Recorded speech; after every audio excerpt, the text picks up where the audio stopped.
Welcome back to Recorder on the Wall, where it may be a month late, but we're that time of year again. Fanfiction 5 is upon us. And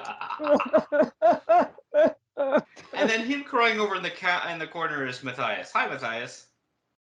I'm traumatized from last time. Hey, I'm the one who read that fic from last time, so. And Fair enough. Also with us today is Katie.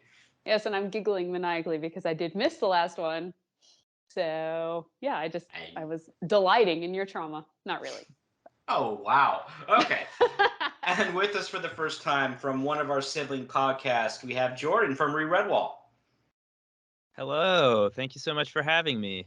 Well, of course. Always a good thing to have one of our siblings on. Indeed. And we just had to do this episode where we're not even looking at any of the official Redwall materials. We're looking at fan material. Hey, that's all right. Indeed. I'm all about it. For those out there who have never listened to any of our previous four fiction specials, well, you're listening now, so you're obligated to hear us out to the end. No, don't click that button. No, I'm kidding. But how this works is that all of us here have elected to review anywhere from between 1 and 3 fan fictions, and we do have some ground rules on the fan fictions we do. First, we don't do anything more violent than the series proper. There's plenty of those out there, fan fictions, and I'm not knocking you, but I choose not to do the grim, grimy, dark. Okay? We try not. I personally don't like to do any shipping fics, although I don't dissuade my fellow panelists from doing them. And it's not that I don't think it's a valid form of fan fiction. It is. After all, some of the more interesting book series of the last 2 decades have come out of fan fictions. You know who you are. Stephanie Meyer. Sorry. Something in my throat. And people still check those out at the library. Let me just say, I shelved those. Are you referring to E.L. James, the author of 50 Shades of Grey? And both, actually. Because that was definitely started out as a legit fan fiction. And correct me if I'm wrong, but I think the Twilight series did too. Mm-hmm. I'm not sure, but maybe. Again, we have nothing against shipping fics. I'm not going to keep my fellow panelists from doing them. I choose not to. And then again, I'm not knocking the fan fictions we cover of crossovers. I choose not to do them because this is a show about Redwall, and I prefer to do it that way.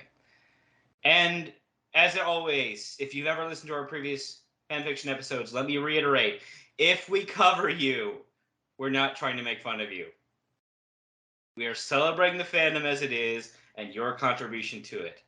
Now, we may not like what you've written down, but we felt it notable enough to talk about. It was interesting enough for us to say, hey, fellow panelists, here, let's discuss this. Correct. But before we get to the fan fiction, and to make sure you stick around, I want to actually talk to Jordan and about our fellow sibling podcast, Redwall. Now, if you listen to their show, you may have heard a familiar and frankly dashing voice on there of late. But it's me. It's me. Really? I couldn't tell. But I wanted to extend the same courtesy, and let's talk about their show for a bit. Yeah. Like you said, Pete, you joined us recently, and that was a ton of fun. That was kind of a unique episode for us.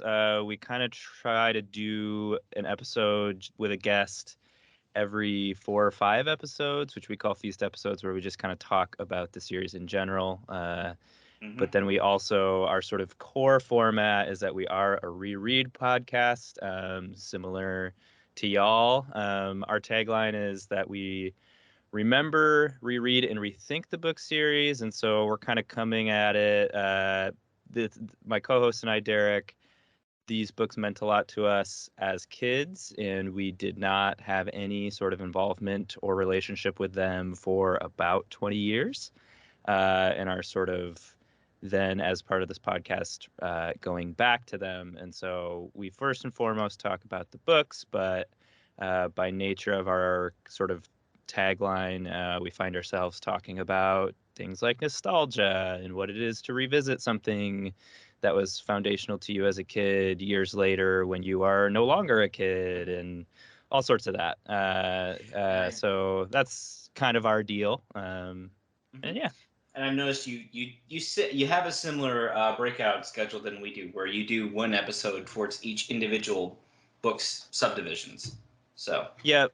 So 3 episodes per book total. That feels like I think there's probably no coincidence why there's plenty to talk about in these books. So it's in an effort to not make every episode 6 hours long. That's kind of what we bite off. Yeah, I don't think when I was originally playing this podcast, you can hear it all the way back on our episode 0. Is we were thinking, oh, we'll do one episode per book, and then we quickly realized that was not going to work in any shape or form. I'm trying to remember. Was I the one that suggested doing 3 episodes per book? Oh, probably. Okay. It's been a while since I listened to episode 0. I'm not that vain. Yeah, it's but you guys have been going for a little over a year. Yeah, that's true. Which that's wild to say. Yeah, I guess it's been a year. I have on my second screen here your ad listing on Apple Podcasts, and your ratings are still perfect. Good for you. Oh man, wow. Thanks everyone. Yes. There are dozens of you. But yeah, and guys, if you've never listened to their show, certainly go listen to it. I don't believe in competing over the same fandom, and that high tide lifts all boats. I'm always welcoming newcomers to this. If it isn't already been There's honest such by a small number of Redwall podcasts that like any new one, I just am like, yay, there's someone else that wants to talk about Redwall. So, yep. Now, It's I a have big to ask- happy room for lots of voices. Yeah. Now, I do have to ask, since first time on our show, what's your favorite book? Well, that's a great question. Particularly you can today answer- as I was gonna say you can go answer ahead. twofold here. You can say what your favorite book back was back in the day, if you want to hold off on what it is now. Yeah, I will take a stab at both. So back in the day, I think I was a big Pearls of Lutra head. And today is actually when we are recording the Rear Redwall episode about book 3 of Pearls of Lutra. And I think it could possibly still be my favorite now of the ones we've covered. We've only covered I guess 9 of them now, and it's probably Pearls of Lutra or Salamandastron. That's what I'd say are my favorites now. Very good. I'm sure if you've listened to a sufficient number of our back catalog episodes, my favorite is Rackety Tap.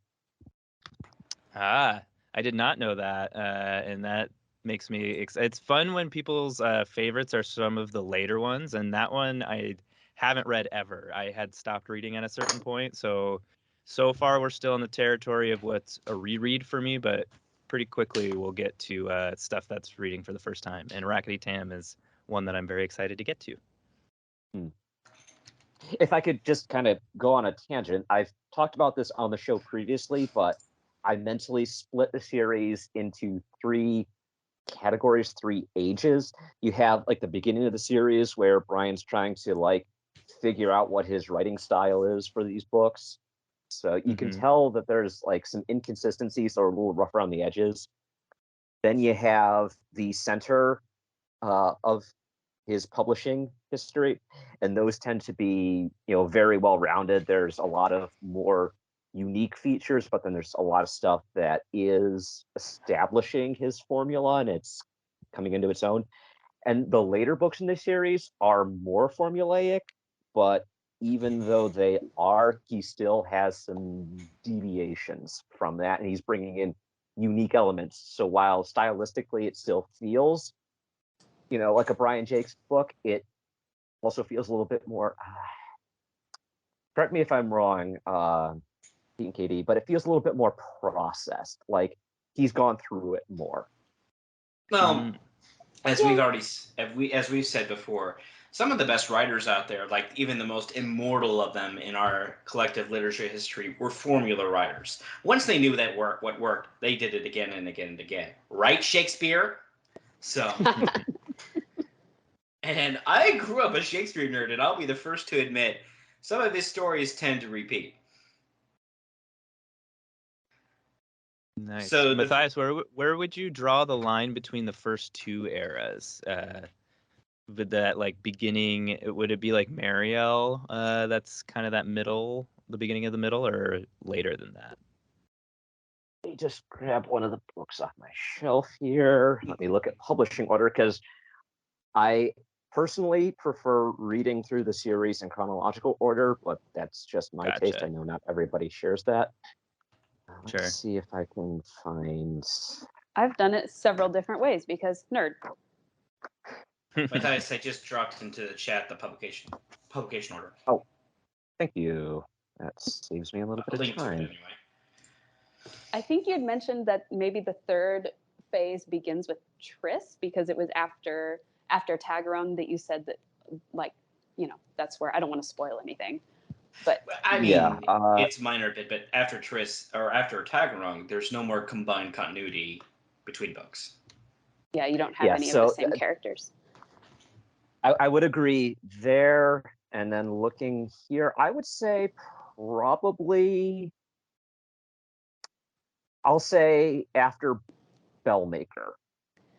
Okay. So you got the first 7 books are good encapsulation of what the series would become. And then once we get to Outcast, that's where he starts to explore some of the tropes he's already created and look at them a little bit more in depth. But I can't really Gotcha. say that Outcast has like in-depth look at some of these tropes because we absolutely slaughtered it when we covered it. But I was less kind to it than some of its fans would have liked me to be certain. I was yeah. too. But then Outcast to Tagarung is actually another 7. And then you have, after Tagarung getting into Triss, that's the rest of the series. That's 8. Mm-hmm. Okay. So Nice. fits very nicely together. Yeah. By the way, I'm excited for your Triss story. I know you'd mentioned several times that one of you had a Triss story. Yeah. Wow. Thanks for. Yeah. Now I can get the hype mounting on a different feed. Yeah, Yes. I've got a crazy Triss story that I build hype for every time Triss comes up on our podcast. I think Triss is slated for not our next run, but the following run of 3 books. So tune yeah, in to Reread just get ready for probably like 6 months from now. Woohoo! Now, ironically, Triss was the book I reached for off my shelf to try to find publication order. I couldn't find it in my hardcover. Oh no! Bad. Maybe that's my Triss story. We'll just have to wait and find out. Yeah. So, Oh, there it is. Somehow the pages stuck together. Yeah. Problem All solved. right. We can rule out one thing that is not my Triss story. I did not steal Matthias's copy. Yay! Okay. So, you guys, any other questions for Jordan about his show, or shall we get to the fan fiction? I guess, is there anything that you considered for the show that you were like, I don't think this idea is going to work, and you just kind of put it at the wayside? Oh, that's a good idea, or that's a good question. There is, I guess we've done. Neither Derek or I are comedians, so by no means is our podcast a comedy podcast. But I think we try to be funny and engaging within our limits. So there's definitely some bits that we tried on for size that I think we kind of just just wasn't working. We used to do like reach out for sponsors and like do these weird sort of like convoluted connections between like corporate entities in our real world to Redwall, and like that was fun for a bit, but I think we sort of have realized what is and is not in our wheelhouse, and so I've sort of trimmed some of those some of that fat. Other than that, I don't know that there's anything else that we've abandoned or not been able to pull off. Well, something else you started was the Fandom magazine, as I recall. Yes, yeah, that's really yes. Yeah, we did a fanzine last, and this is actually a very good topic for this fan fiction episode, because Derek and I are also, because of that gap in our fandom, we kind of went into this a little naively. I think if I had been sort of pressed to like guess whether there was an active Redwall fandom, I probably would have been like, yeah, totally. But definitely didn't, know that there was sort of an online fandom as active as there is. And so as we started this, it was pretty obvious that, okay, there's this whole other thing that there's this fandom that like these books have mattered to people for a long time. We're doing kind of a specific thing, and it's not the antithesis of that, but like how can we sort of engage the online fandom that has been active, doing things like fan fiction, doing things like fan art. And so the idea of kind of pulling together a zine was sort of our way into that. So we just accepted submissions and kind of put it together in one place. It's just digital on our website. But then we also did an episode where we interviewed some of the folks who were involved with that to just kind of hear about their Redwall fandom and the pieces that they made and submitted. And so, yeah, I think we don't have any plans to do another volume, but I think it is a format that we hope to revisit and kind of do again. But yeah, we called that Tapestry, which is a great name, by the way. Well, if Yeah. you do, yeah, you if can we do another round, I'd credit love Derek for that. I would love to contribute sometime. So, Well, hey, then that's all the reason we need. We'll do another one someday for sure. perfect. I actually have it open here on my tablet in front of me. Nice. Oh, very hey, nice. wow. So, that being said, let's talk some fan fictions. Yay. I mean, do we have to? Yes, it's my show. So again, folks, if I want to reiterate, because I did take some flashback for being a little mean, when people thought I was a little mean to last year's fan fiction. You know the one. So I'm trying not to do this here. But again, if we cover you, it's trying to celebrate the fandom, and we thought you were notable enough to talk about. Okay. Hopefully that doesn't keep me from getting any more 1-star ratings. So. I think that was me. That was me. I challenged the boys. Although, remind me when we're all done here today. Well, I'll just do it right now. We actually had a YouTube comment on some of the episodes I put up on YouTube. Oh, and nice. Maybe this is probably the same person who 1-starred us, because he was exceedingly disappointed. This wasn't the audiobook. This was their fan review podcast. Oh, I'm sorry we're not. I'm sorry we're not Brian Jakes and the full cast of characters. Well, I might have been snarky in response, and I said, yes, we're a fan review podcast. We encourage people to listen to support the official release. So. Yeah, I'm sorry we are not breaking copyright laws here by just posting stuff up on, podcast feeds and YouTube, making Redwall Abbey Company angry with us. Oh, Yeah. I'm sure Penguin Publishing would come down like a brick if we were costing them money. So Look, I don't want to get sued. I work in the court, but I am not qualified to give legal advice. And remember, everything is in my name. So. Oh, well, then that's fine. Yeah, kidding. what are you worried about? So let's get to it. Fan fictions. I found my 3 on fanfic.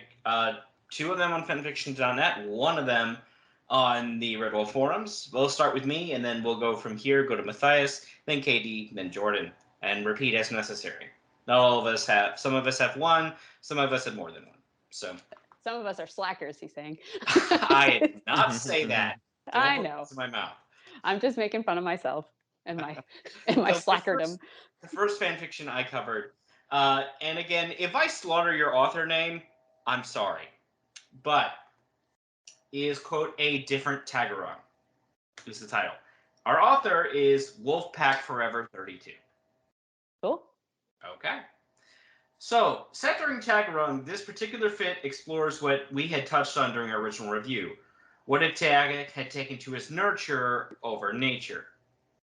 It's short and to the point, but we don't get a lot of internal dialogue or philosophical back and forth between, like, hey, is this the right action? Is this not? We're merely told, not shown, so that may be the fan fiction's weakness here. Mm. And while it's not bad by any means, it could definitely use a few more drafts to become truly special. And again, this is kind of what I touched on our Tagarong episode. Like, we don't know why Tag just, despite being raised in a vermin clan, why he doesn't really participate in vermin, like the uglier side of vermin culture. He just kind of finds it amusing. He doesn't do anything.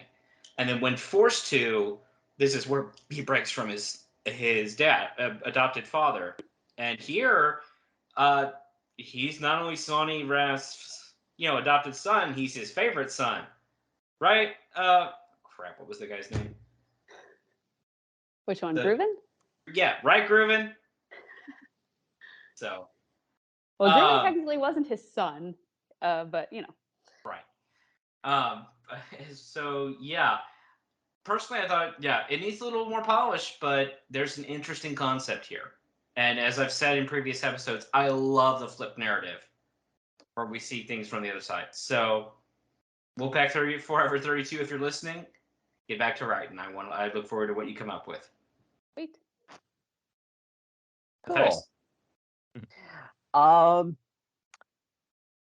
If anybody has listened to any of our show before, you'll know I have a penchant for terrible jokes, bad puns, wordplay. No, I had never guessed. What? So I was very delighted to find on fanfiction.net Laburnum Steelfang has a series of jokes that they've adapted into the Redwall universe. 19 of them, to be precise. I will not be reading off all 19. But I will be at least reading a few that I found amusing. Because, I mean, it's a bunch of classic jokes retooled for Redwall. I love it. Some of the punchlines are absolute groaners. Some of them are just dumb in the best way. Some are spins on pop culture, and you'll have to know things in order to get them. And some of them are truly ancient. And if you know what you know, it's like, that joke is older than my grandparents.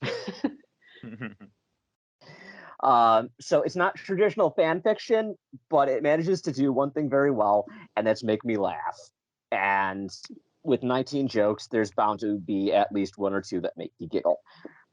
So I will give this a rating of 4 rim shots out of 5.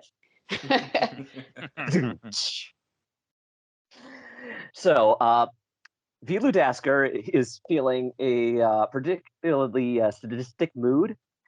So he decides to make his crew do that strength test, hold the wood up this high or else. Anyway, each crew member takes a test. First, a rat does it and manages to halt the wood slightly above the mark. Next, a weasel does it and gets the wood well over the mark. And all the crew's managing to pass the test, and Vilu's getting really bored. So finally, a large, fluffy, stoat-like creature steps forward, but try as he might, he can't get the wood even halfway up. So as Vilu's pushing the poor creature overboard, he shouts, "You are the weakest mink. Goodbye." Definitely old pop culture. So. Friar Bunfold is getting fed up with Vale stealing up all his strawberries, so he works out a plan to stop him. He pins up a sign on the strawberry patch that says, "Warning, one of these strawberries has been poisoned." Next day, he comes to examine the patch to see if his plan worked. Under his notice is a new message. It reads, "Now there are 2.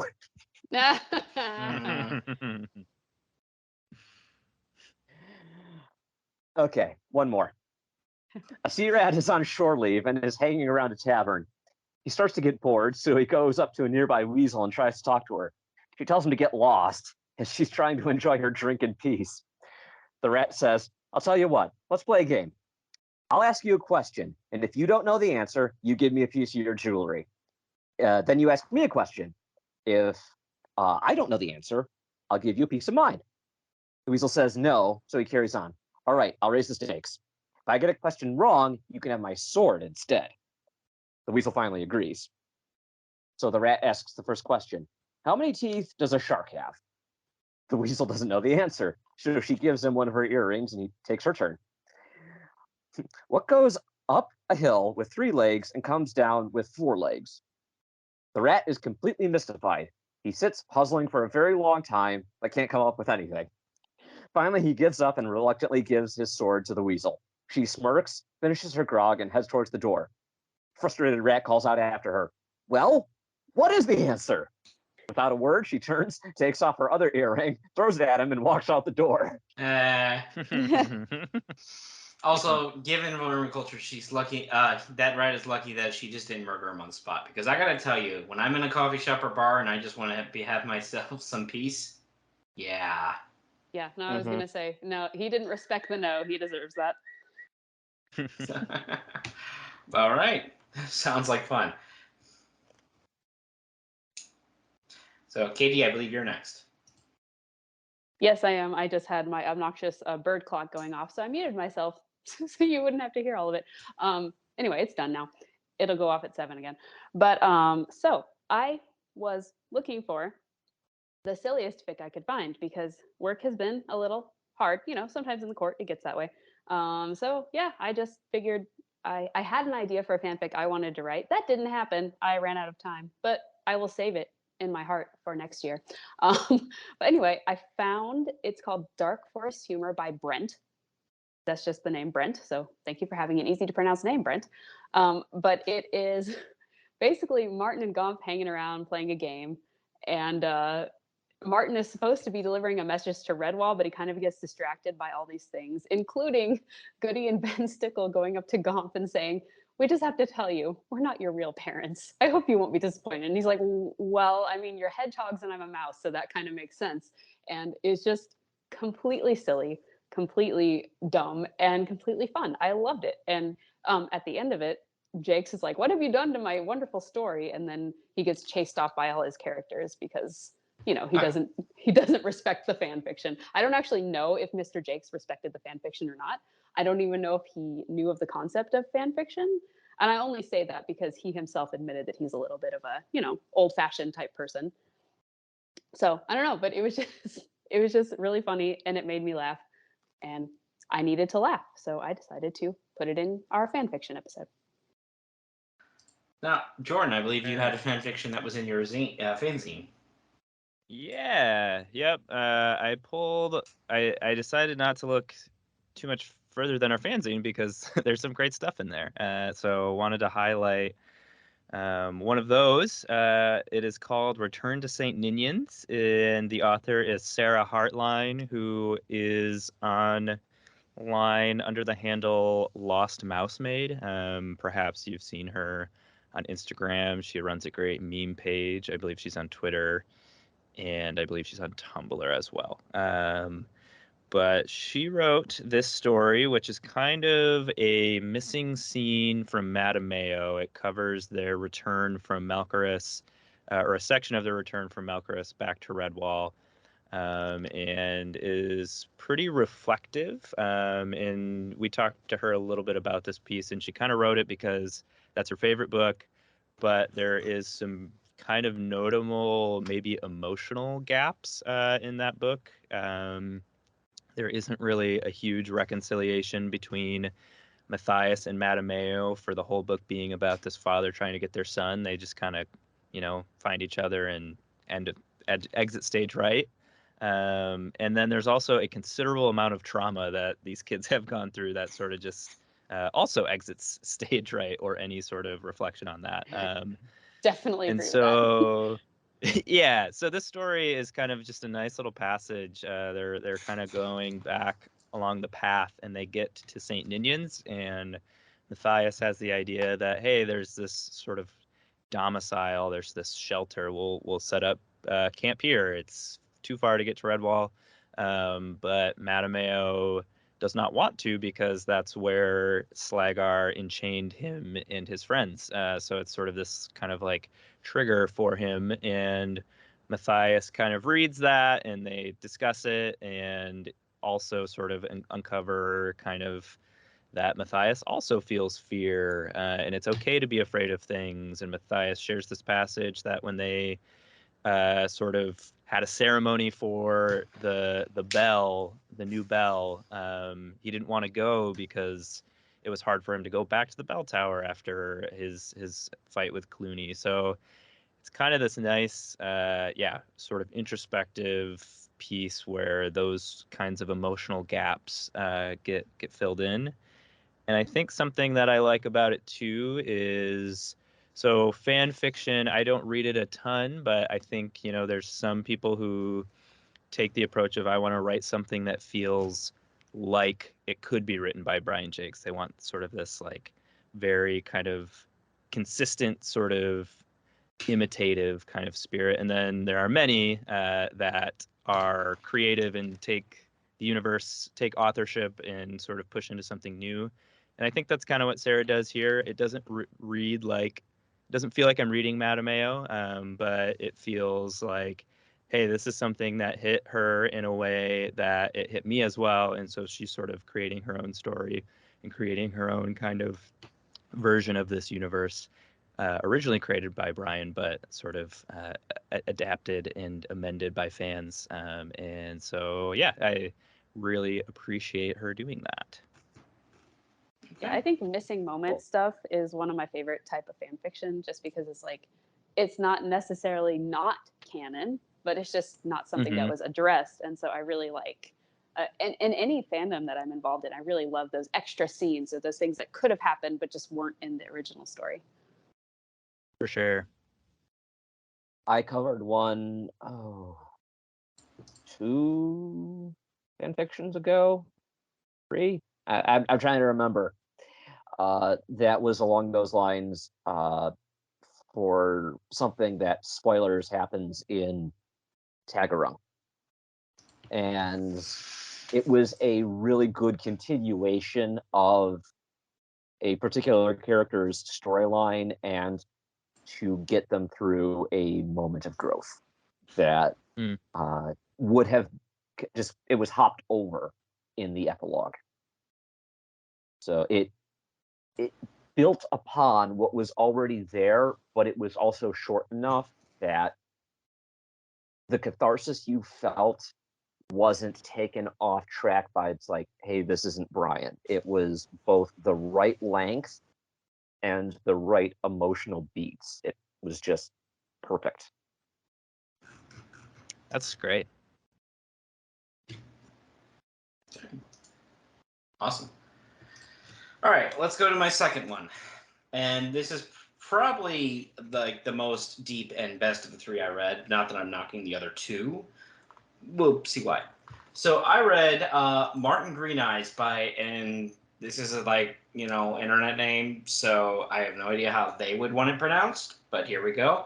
Adastros. So, and this is a what-if scenario here, where instead of Verdaga Green Eyes showing up in Mossflower and conquering as a lawful evil overlord, as we kind of gleaned from Mossflower, where he's more of a lawful neutral. And what I mean and for those of you who have never played D&D, that basically means if you're lawful blank, you follow a code, you're all your own. Now, whether that code is good, neutral, or evil, there you go. And again, pulling from Mossflower, we kind of got the sense that Verdaga may have been kind of a jerk and kind of put down a rebellion and forced his way into power. He did at least repel smaller vermin forces and did look after the general welfare of Mossflower, even at some expense of the local woodlanders. Fine. Here, it's much more straight. He's supposed to be providing more of a neutral point of view. While he does push into Mossflower by force, he quickly established peace accords with the local residents, an alliance with Salamandastron so that Boar the Fire wouldn't come after him, and takes locals into his service. Bella and Barkstripe are serving as basically castellans and stewards of Cotier itself. They're straight up second in commands of the castle. And Bella herself is serving as Green Eyes. She's serving as governess to the Green Eyes kids. Lady Amber from the Squirrels, she is a hired contractor for the Thousand Eyes Army, basically their trainer. And we are told that the Mossflower Hold of Otters is out there, and they are, while they're not explicitly in the ranks and files of Cotier's armies, they are at least allies that can be called upon if necessary. Luke the Warrior, he did not do what we saw in his Eponymous book and run away. He stayed in Mossflower and basically serves as Master at Arms in Cotier and is a close confidant and friend of Verdaga. They're both widowers because we're told that, quote, Mina Green Eyes, who we've never seen before, but she's named here, and Sonia died of the worst disease in all of literature, off-screenitis. Oof. So, yep. It's a random plague that sweeps Mossflower Woods and kills 20% of the population. And of course, both mothers get wrapped up into it because no one's allowed to have both parents in this series. So it's some seasons later, and in the course of the story, Luke dies in battle next to help defending and helping Verdaga. And Verdaga agrees to take the then pretty much infant Martin, not just as a ward, which would all he would be kind of required to do in under medieval terms, but as a full-blown adopted son. Hence the title of the book, Martin Green Eyes. As you can imagine, his new sister does not take well to this. Thanks, Sarmina. Well, Martin and Gingivier are pretty much straight-up best friends with each other. Sarmina is a sociopath who is pretty much along the lines of Cersei Lannister or Azula, and would really just like those brothers out of her way, you know, as you do. So the story begins proper, like, after we get all through all this backstory, the story actually follows Boar the Fighter calls for aid under the terms of their alliance. And because Vilu Daskar is threatening the mountain. So Verdaga definitely goes back and forth whether he's going to answer. He ultimately chooses to, but then he doesn't want to take his children. And I'll leave it there because that's about as far as I got. There's 51 chapters to this thing, and I've read the first 5. Fair enough. Dang. Taste of the story. So I highly recommend it. It takes a little liberties from the Redwall we all know and love, but in the best of ways, honestly. This is a good Sounds alternate telling of where this could have gone, potentially. Nice. Cool. Matthias, I believe you had a second.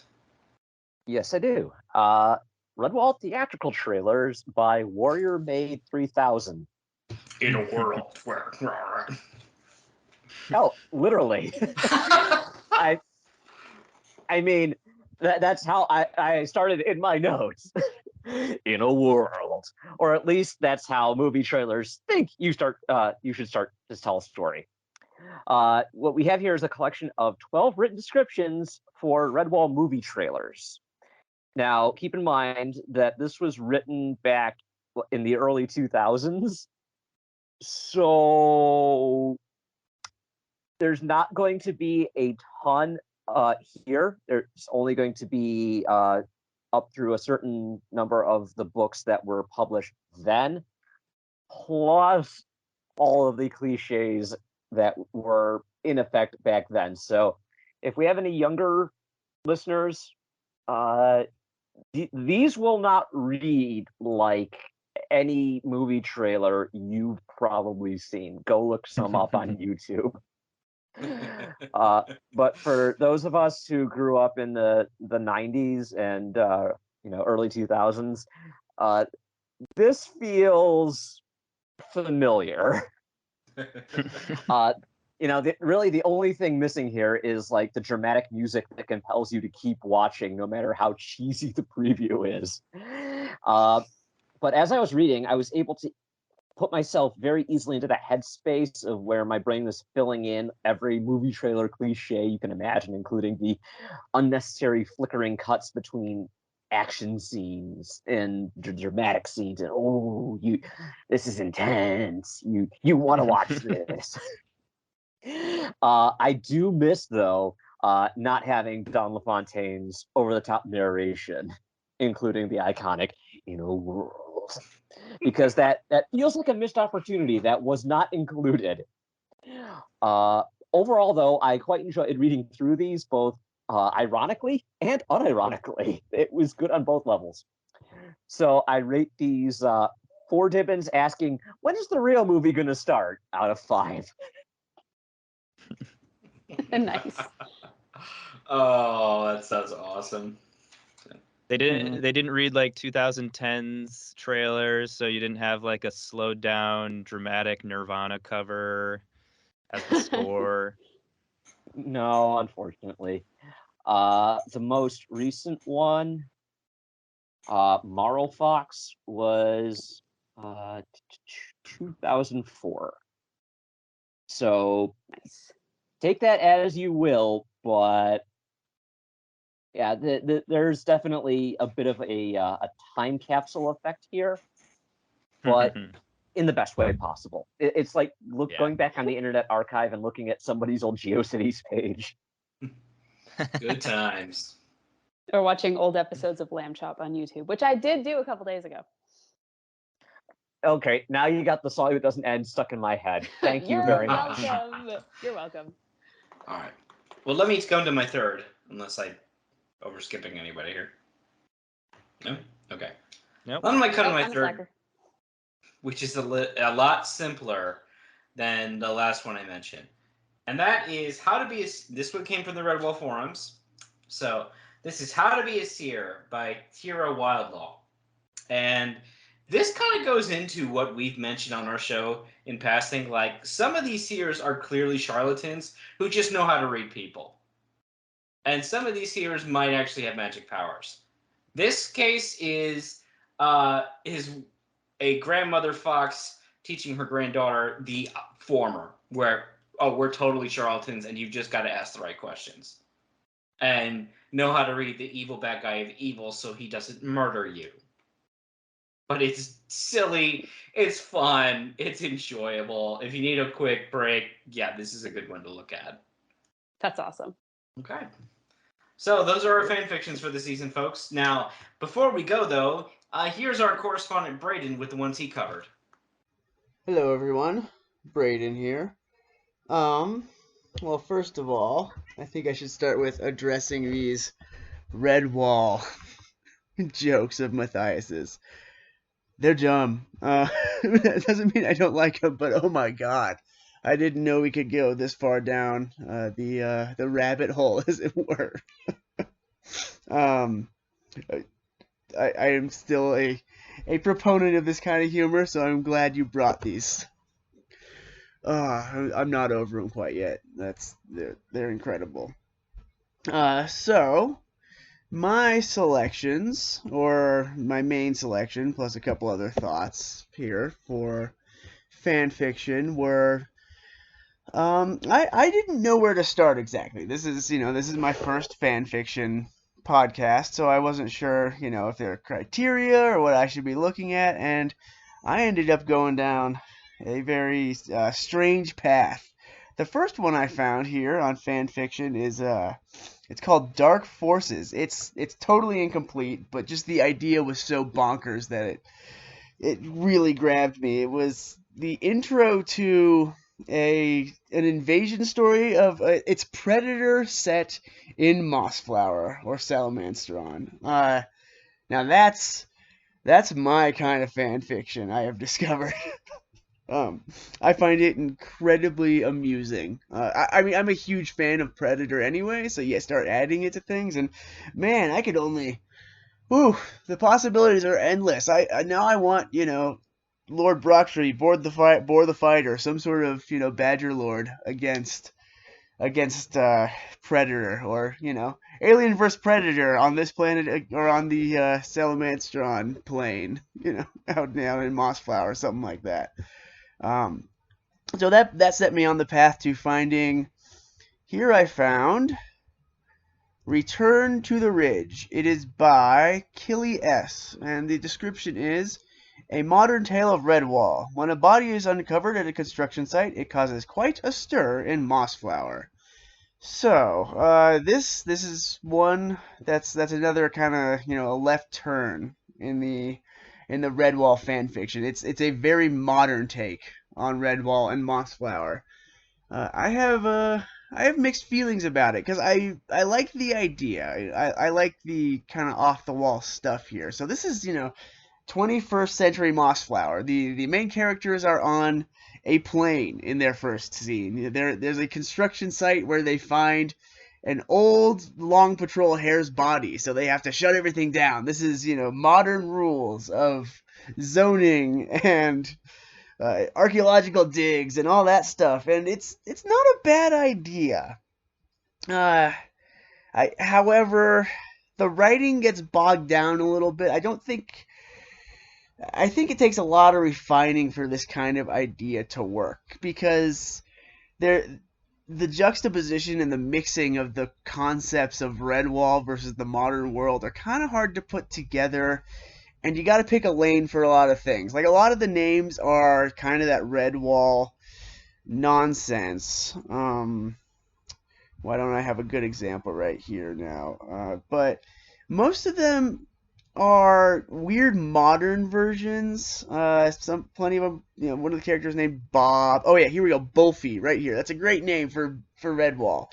But then Bob, and then we have, let's see, Dan. I'm pretty sure it's short for something. But the point is, you start modernizing these things a little too much. It sounds weird when you're mixing them together. And the main character Dan, his daughter's name is Beth. Stuff like that. And getting bogged down a little bit in the details of, like, minutia of everyday life, which I think works well in Redwall because it's a totally different world, but you start adding it to this where it's like talking about the shower head in their Airbnb, and it's like, it was great. I thought the story was going to be a lot more full of intrigue and mystery and stuff like that, but it turned out to be more just talking about the ideas of Redwall in the history of the modern world. So it also has the Redwall world of the original Redwall. Like, so Mossflower is now England, but the rest of the world is the rest of the world. I assume Portugal exists because Canada and the US exist now in this one. Man, there's a lot to cover. This is a very long one. I did not read the whole thing. It's 22 chapters over here.